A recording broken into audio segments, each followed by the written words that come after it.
the great self.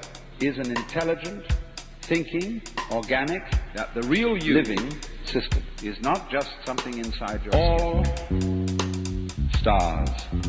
The real all galaxy you is all that there is. The real crime is that you won't admit you're God.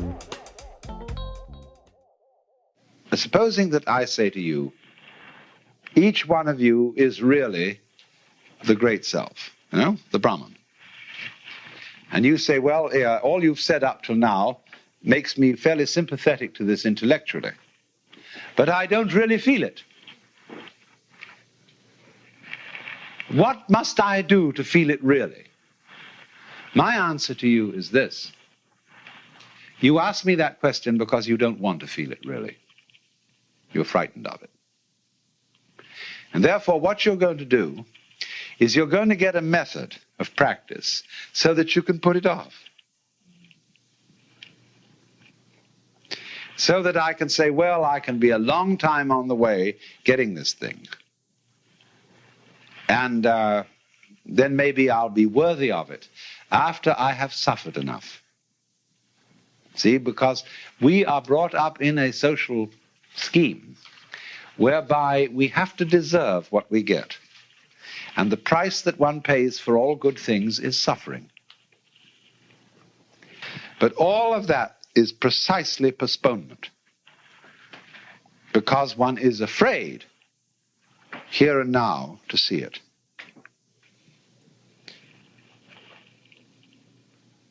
If you had the nerve, the real nerve, you would see it right away. Only that would be, when one feels you shouldn't have nerve like that. Why, that would be awful. That would be, that wouldn't do at all. Because after all, I'm supposed to be poor little me. And I'm not really much of a muchness. And I'm playing the role of being poor little me. And therefore, in order to be something great, like a Buddha or a Jivan Mukta, one liberated in this life, I ought to suffer for it. So you can suffer for it. There are all kinds of ways invented for you to do this. And you can discipline yourself, and you can gain control of your mind, and you can do all sorts of extraordinary things. I mean, you can drink water in through your rectum and do the most fantastic things. But that's just like being able to run the 100 yards in 9 seconds, or push a peanut up Mount Tamalpais with your nose, or any other kind of accomplishment you want to engage in. There's absolutely nothing to do with the realization of the self. The realization of the self fundamentally depends on coming off it. The sort of, when we say to people who put on some kind of an act, we say, oh, come off it. And some people can come off it. They laugh and say, they suddenly realize, they were making fools of themselves, and they laugh at themselves and they come off it.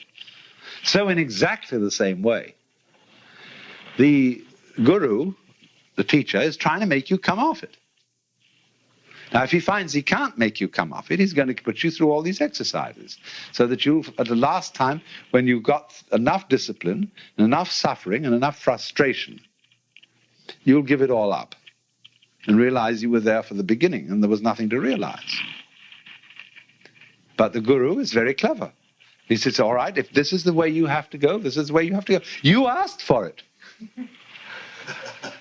You came to me. I didn't invite you, you see, the guru says. You came to me and said, I want to learn yoga. Well, he said, yoga is union. You're tattvamasi, you're that. Well, no, you say, I'm sorry, I don't understand that because I only get it intellectually. I don't feel it. Oh, he says, you're one of those. So I see. I've got to satisfy you. The customer is always right. No? I've got to give you all this work to do. Because you can't see directly that this is so. But he's looking at you in a funny way, you see. The guru is always saying to you, what are you doing? What's your game? Imagine, for example, a father confessor. And you feel terribly guilty. that you've committed murders and robberies and adulteries and fornications and all kinds of arson and injury to people and financial shenanigans. And you go to this man and say, I am a terrible sinner. Oh, he says, really? He said, I have murdered somebody. He says, how many times? And you think, oh, good Lord, this man doesn't realize how awful I am. And you recite all these things. He's perfectly calm. And then you say to him, well, you don't seem to be very shocked. Well, he said, you haven't confessed any serious sins. He said, what do you mean by a serious sin? Well, he said, what do you think? Well, I don't know. I just feel wrong. I just feel there's something in the basis of me that tells me that I am not what I ought to be. Could it be that I'm spiritually proud? That I'm egocentric? He says, no, this is not. It's very usual. This is quite ordinary sin. But he says, you are guilty of something really terrible. And what could that be? Well, I have no idea. Now he says, come on. Go deeper. What is the real sin you've committed? And you think, what, me? I, little me, could do something worse than murder, worse than spiritual pride? Just little me? I mean, I'm a reasonably well-intentioned person. What could that be? And he looks at you in a funny way. He says, you know. You know, it's a kind of a Kafkaesque situation where you're accused of a crime that's not specified. And yet the accuser says, you jolly well know what you've done. Of course, we can't mention it. Because, it's like those laws that are on the books in the state of California and several other states where people are accused of the abominable crime against nature. Nobody knows what it is. I mean, it can't be mentioned. It's too dreadful to be talked about. So this guy does the same thing, but it's in a different dimension. You've done it. Now, what did you do? See, the real crime is that you won't admit you're God.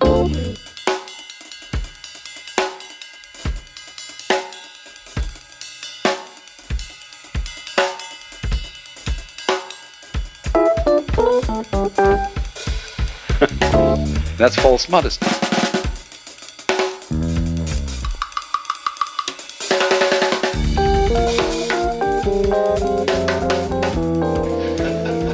So the guru challenges, you see. He challenges you. If you raise the question, he doesn't go out and preach in the streets and say, come on, everybody, you ought to be converted. He sits down under a tree and waits. And people start coming around, and they offer him propositions. He answers back. And he challenges you in any way that he thinks is appropriate to your situation.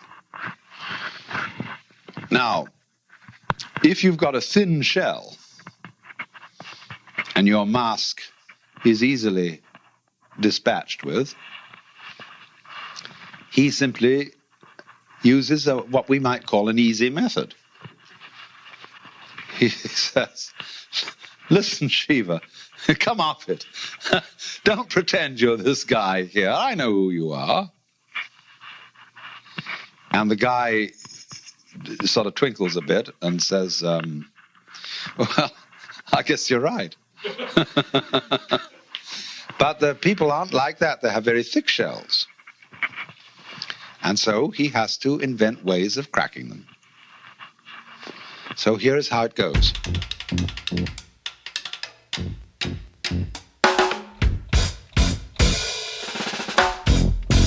What I think, awakening really involves is a re-examination of our common sense. We've got all sorts of ideas built into us. which seem unquestioned, obvious, and our speech reflects them. The commonest phrases. Face the facts, as if they were outside you. As if life was something you simply encountered as a foreigner. Face the facts.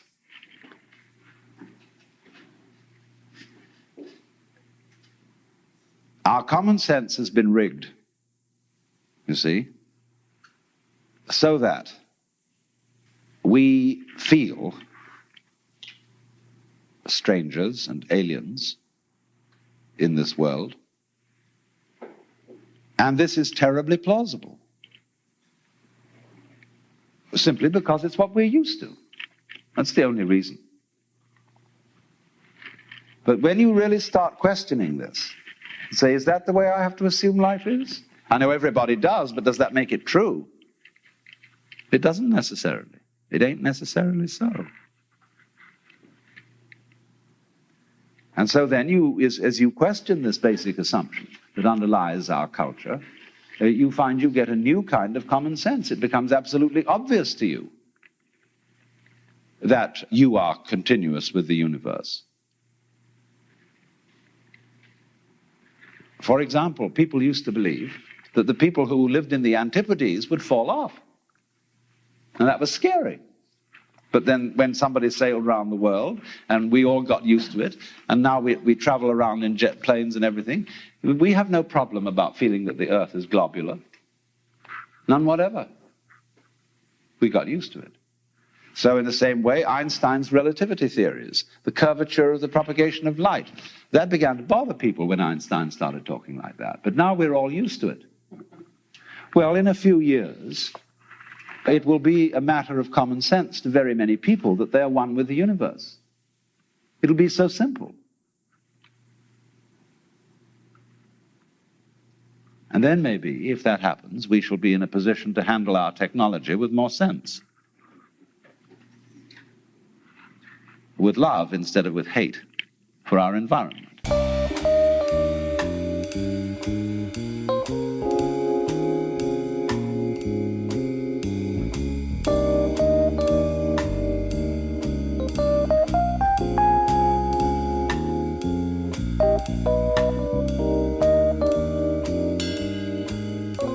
The more clear your image of God, the less powerful it is, because you're clinging to it. The more it's an idol. But voiding it completely isn't going to turn it into what you think of as void. What would you think of as void? Being lost in a fog, so that it's white all around and you can't see in any direction. Being in the darkness. Or the color of your head as perceived by your eyes. That's probably the best illustration that we would think of as the void. Because it isn't black and it isn't white, it isn't anything. But that's still not the void. Take the lesson from the head. How does your head look to your eyes? Well, I tell you, it looks like what you see out in front of you. Because all that you see out in front of you is how you feel inside your head. So it's the same with this.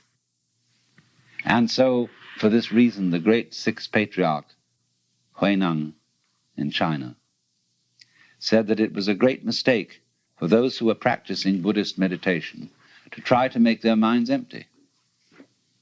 And a lot of people tried to do that. They sat down and tried to have no thoughts whatever in their minds. And not only no thoughts, but no sense experiences. So they'd close their eyes, they'd plug up their ears, and generally go in for sensory deprivation. Well, sensory deprivation, if you know how to handle it, can be quite interesting. It'll have the same sort of results as taking LSD or something like that. And there are special labs made nowadays where you can be sensorily deprived to an amazing degree. But if you're a sort of a good yogi, this doesn't bother you at all. Send some people crazy. But if you dig this world, you can have a marvelous time in a sensory deprivation scene. Also, especially if they get you into a condition of weightlessness. Skin divers going down below a certain number of feet, I don't know exactly how far it is, but get a sense of weightlessness. And at the same time, this deprives them of every sense of responsibility. They become alarmingly happy. And they have been known to simply take off their masks and offer them to a fish. And of course, they then drown.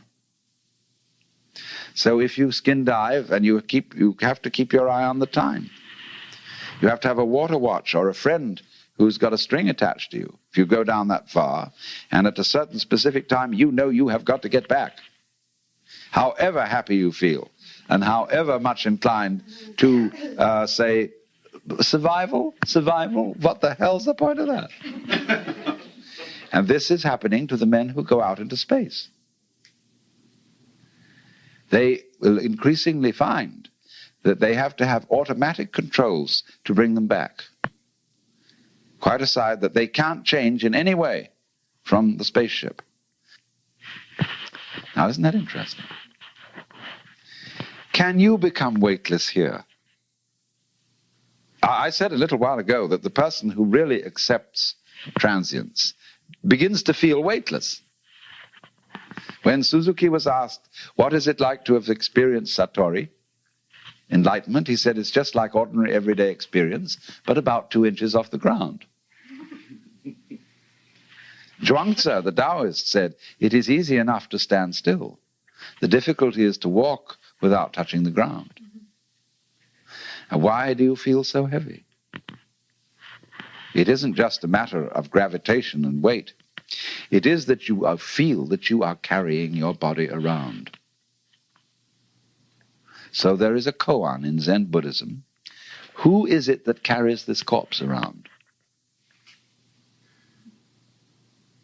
And so when you feel, common speech expresses this all the time. Life is a drag. I feel I'm just dragging myself around. My body is a burden to me. To whom? To whom? That's the question. You see? And when there is nobody left for whom the body can be a burden, the body isn't a burden. But so long as you fight it, it is.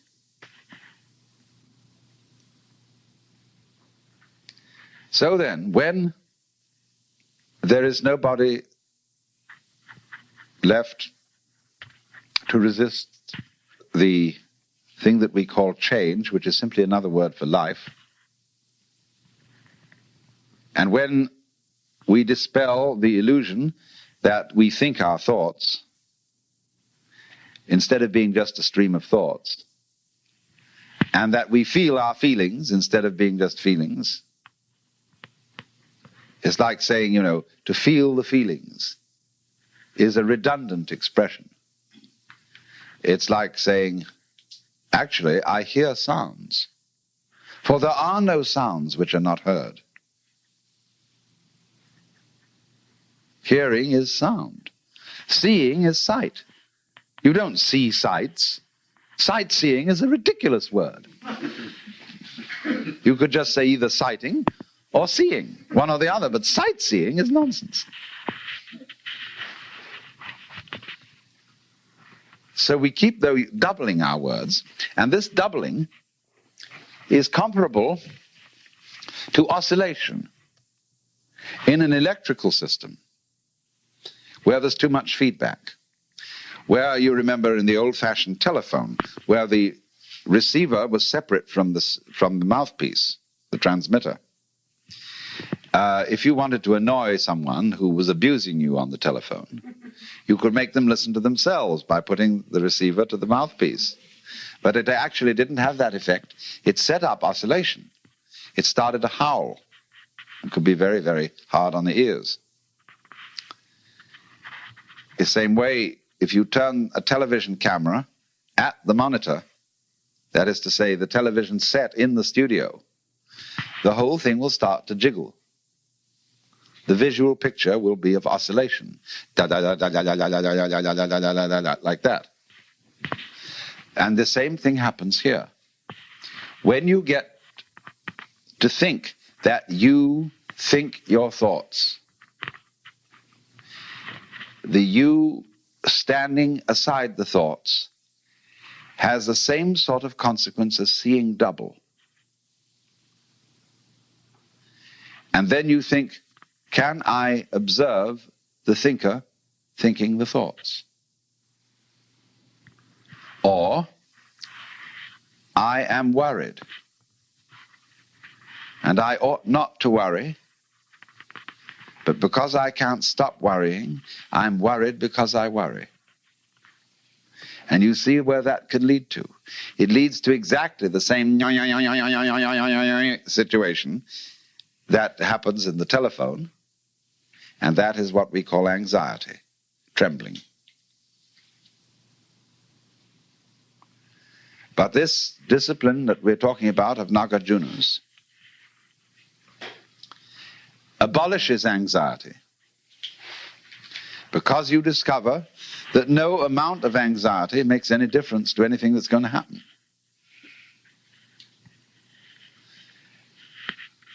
In other words, from the first standpoint, the worst is going to happen. You're all going to die.